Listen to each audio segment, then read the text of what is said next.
wa hadithi ya kipekee ya Daudi, mwana mdogo wa Bethlehem aliyechaguliwa na Mungu, aliye na moyo wa kishujaa. Safari ya shujaa mdogo.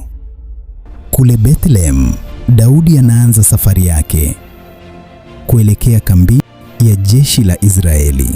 Amebeba chakula na chupa ndogo ya maji, nywele zake zikipeperushwa kwa upepo.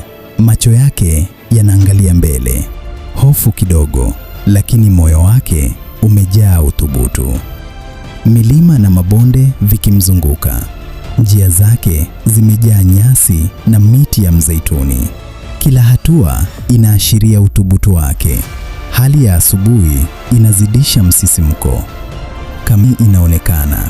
Askari wa Israel wamejipanga, kila jicho limeelekezwa kwake. Kaka zake na askari wanamwangalia kwa mshangao. Mdogo huyo amefika mbele yao.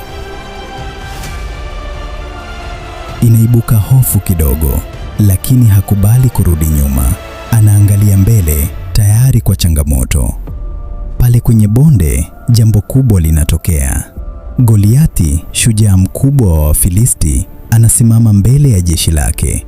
Anaonekana kiongozi asiye na hofu, akiwaita jeshi la Israeli waje wakabiline naye, macho yake yakimwangalia shujaa huyo mkubwa.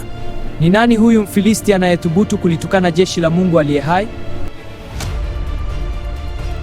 Yule atakayemshinda Goliath, mfalme atampa utajiri mkubwa na Ndipo msisimko unakuwa. Daudi anasimama akiweka miguu yake kwa uthubutu.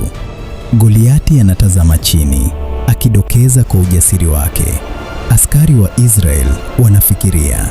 Ndipo mtoto mdogo Daudi, pasipokuwa na hofu, akiwa na macho ya kishujaa na moyo wake umejaa imani na Mungu, anajitokeza kupambana na Goliathi. Wewe unakuja kwangu ukiwa na mkuki na silaha za vita, lakini mimi nakuja kwa jina la Bwana wa majeshi, Mungu wa Israeli. Daudi anachukua jiwe dogo kutoka kwenye mfuko wake, anaweka kwenye kombeo, anazungusha kwa nguvu, analirusha hewani.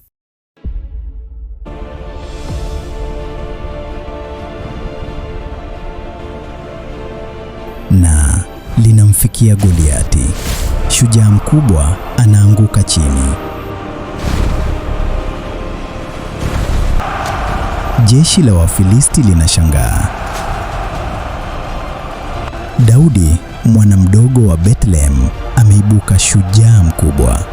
Safari yake ya shujaa mdogo inaendelea na historia imebadilika milele.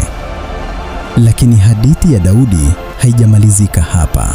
Changamoto mpya, vita mpya na msisimko mkubwa bado unakuja. Jiandae kwa safari inayofuata ya shujaa mdogo. Pia usisahau kulike, kushare, kucomment na kusubscribe kwa mwendelezo wa hadithi hii na hadithi nyingine nzuri za Biblia.